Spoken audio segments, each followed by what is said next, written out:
සුවහසක් දක්ෂයින් බිහි කළ සිනෙත් ඇකඩමි අධ්‍යාපන ආයතනය මගින් මෙවර සාමාන්‍ය පෙළ විභාගයට ඉංග්‍රීසි මාධ්‍යයෙන් පෙනී සිටින දුවාදරුවන්ට දින 40 කඩිනම් නේවාසික ඉංග්‍රීසි මාධ්‍ය පාඨමාලා සඳහා දැන් සිසුන් බඳවා ගැනේ.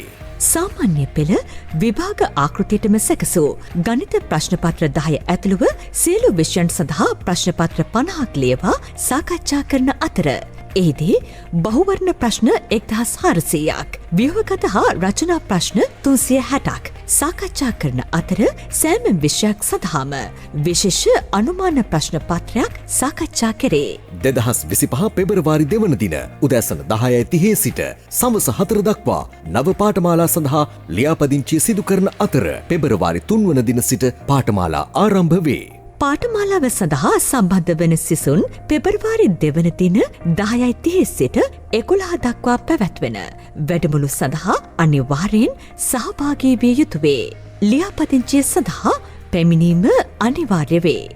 නිසක ජයකට ඔබේ දරුවාත් සිනෙත් ඇකඩමි නේවාසික බෞද්ධ පාසල වෙත යොමු කරවන්න. තිරේ දිස්වන අංක ඔස්සේ අපත් සමග සම්බන්ධ වන්න.